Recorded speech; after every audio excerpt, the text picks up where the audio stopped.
Salam, hər vaxtınız xeyir olsun. Bugün sizlərlə hörmək üçün, yəni milçə ilə toxumaq üçün birinci dərsimi paylaşacağım. Əgər videomu bəyənsəz, kanalıma xahiş edirəm abunə olasınız ki, yeni videolarımdan xəbərdar olasınız.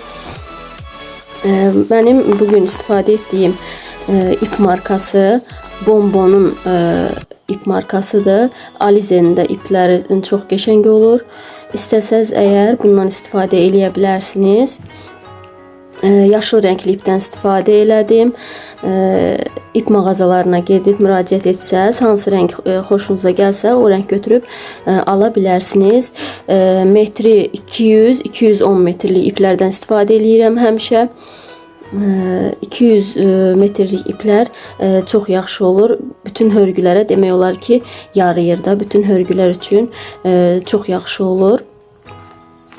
İstəyirsinizsə başlayaq. Bugün sehirli halqa necə olur sizlərlə paylaşacağım. İnşallah videomu bəyənərsiniz. Bəyənsəz bəyən tuşuna basmağı və abunə olmağı unutmayın. Çox xahiş edirəm. Mənə dəstək olun.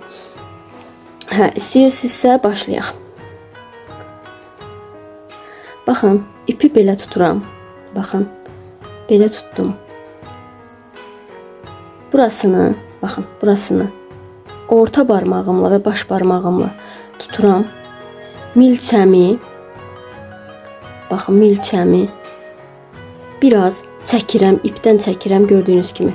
Buradan tutub və üzərinə gətirəm. Digərinin üzərinə gətirirəm ki, burada halqa əmələ gəlsin. Baxın, istəyirsiniz bir də göstərim. Tutdum. Milçəmi bunun ortasından keçirdim və burada halqa əmələ gətirdim. Daha sonra milçəmi halqanın içərisindən keçirtdim və üzərinə bu əlimdəki iplə üzərinə ilmə keçirtdim. Baxın. Daha sonra onu halqamın içərisindən keçirdirəm və bir zəncir çəkirəm.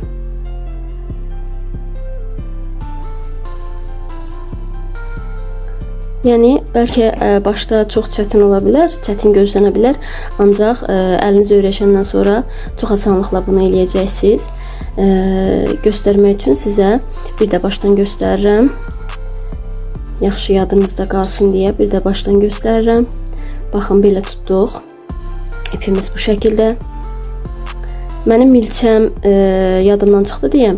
Ölçüsü 4 mm-dir. 4 mm-lik bir milçədən istifadə edirəm. Ancaq siz yəni sehirli halqa üçün ya da başqa bir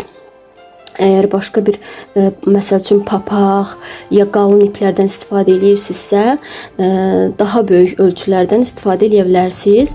4 mm yox, 5-6 mm, 7 mm-lik milçələrdən istifadə edə bilərsiniz. Mən bugün 4 mm-likdən istifadə edirəm. Yəni sehirli halqanı öyrətdiyim üçün fərqi yoxdur da, hansından istifadə edirəm. Əsas odur ki, sizə çatdırım. Yəni sehirli halqanı necə etmək lazımdır. Sehirli halqa papaqlarda, yumurta papaqlarında, səmənidə çox istifadə olunur. Bunu bilmək önəmlidir. Baxın, yenə göstərirəm sizə.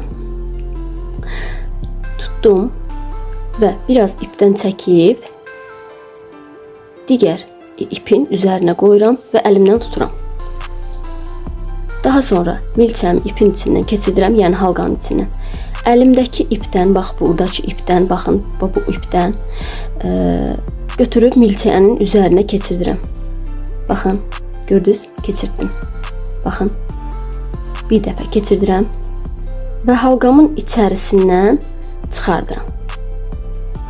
Və bir zəncir çəkirəm və bu da sehirli halqa. Çox asandır. İnşallah videomu bəyənərsiniz. Sizin üçün faydalı olar. Əgər videomu bəyənsəz, bəyən tuşuna basın və abunə olun. İnşallah bu dərslərə yeni başlayıram. Mən yəni çəkməyə yeni başlayıram. İnşallah sizin üçün faydalı olar. Çox sağ olun. Görüşənə qədər hələlik.